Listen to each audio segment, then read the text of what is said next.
We are in a race. The race is against time. We are in a race. The race is against time. We are in a race. The race is against time.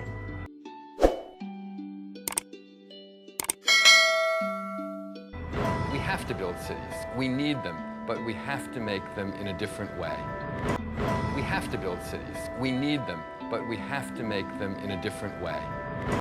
We have to build cities. We need them, but we have to make them in a different way. We need a wave of innovation, not only for our way of life, but also the planet. We need a wave of innovation, not only for our way of life, but also the planet. We need a wave of innovation, not only for our way of life, but also the planet. The consequences would be enormous if we lose this battle.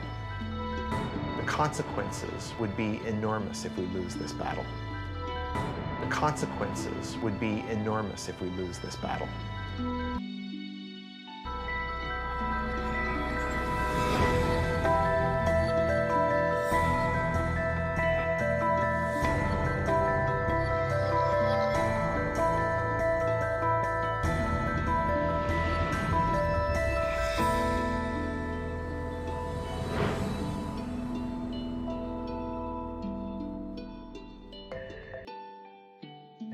I'm Thomas Getz, Executive Editor at Wired Magazine. I'm Thomas Getz, Executive Editor at Wired Magazine. I'm Thomas Getz, Executive Editor at Wired Magazine.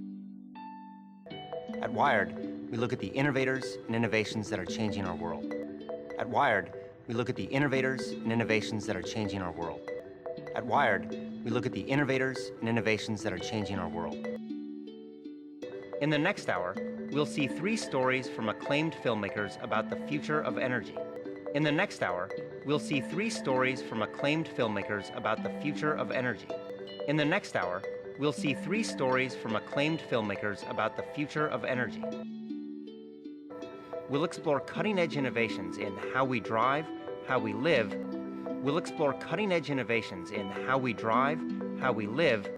We'll explore cutting-edge innovations in how we drive, how we live, and in our first story, how we fuel our cars. And in our first story, how we fuel our cars. And in our first story, how we fuel our cars. They are all ideas that promise to shape the path to the world of 2050. They are all ideas that promise to shape the path to the world of 2050. They are all ideas that promise to shape the path to the world of 2050. The world has right now close to 1 billion cars, and we might double the number of cars on the planet by 2050. The world has right now close to 1 billion cars, and we might double the number of cars on the planet by 2050. The world has right now close to 1 billion cars, and we might double the number of cars on the planet by 2050. So if we double the number of vehicles, we really increase the amount of fuel they consume. So if we double the number of vehicles, we really increase the amount of fuel they consume. So if we double the number of vehicles, we really increase the amount of fuel they consume. And that's going to have a big footprint in terms of our demand for resources to move all those vehicles around. And that's going to have a big footprint in terms of our demand for resources to move all those vehicles around. And that's going to have a big footprint in terms of our demand for resources to move all those vehicles around. We're pulling up carbon that's been stored underground and burning it in our automobiles and putting all that carbon dioxide into the atmosphere. We're pulling up carbon that's been stored underground and burning it in our automobiles and putting all that carbon dioxide into the atmosphere. We're pulling up carbon that's been stored underground and burning it in our automobiles and putting all that carbon dioxide into the atmosphere. If we don't reduce that, we could have changes in the climate that we could never recover from. If we don't reduce that, we could have changes in the climate that we could never recover from.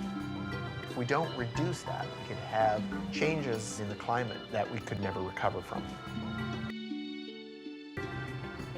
There's a number of forecasts for what type of transportation economy.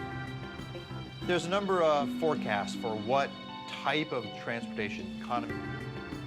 There's a number of forecasts for what type of transportation economy we could move into. One vision is that we will use more and more liquid fuels. We could move into. One vision is that we will use more and more liquid fuels. We could move into. One vision is that we will use more and more liquid fuels. Another one is we'll use more and more electricity. Another one is we'll use more and more electricity. Another one is we'll use more and more electricity.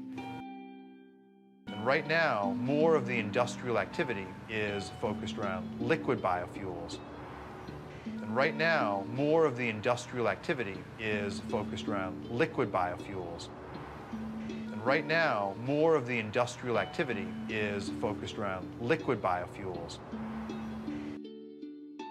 The thing about a fuel is it's really unparalleled on a weight basis how much energy. The thing about a fuel is it's really unparalleled on a weight basis how much energy. The thing about a fuel is it's really unparalleled on a weight basis how much energy.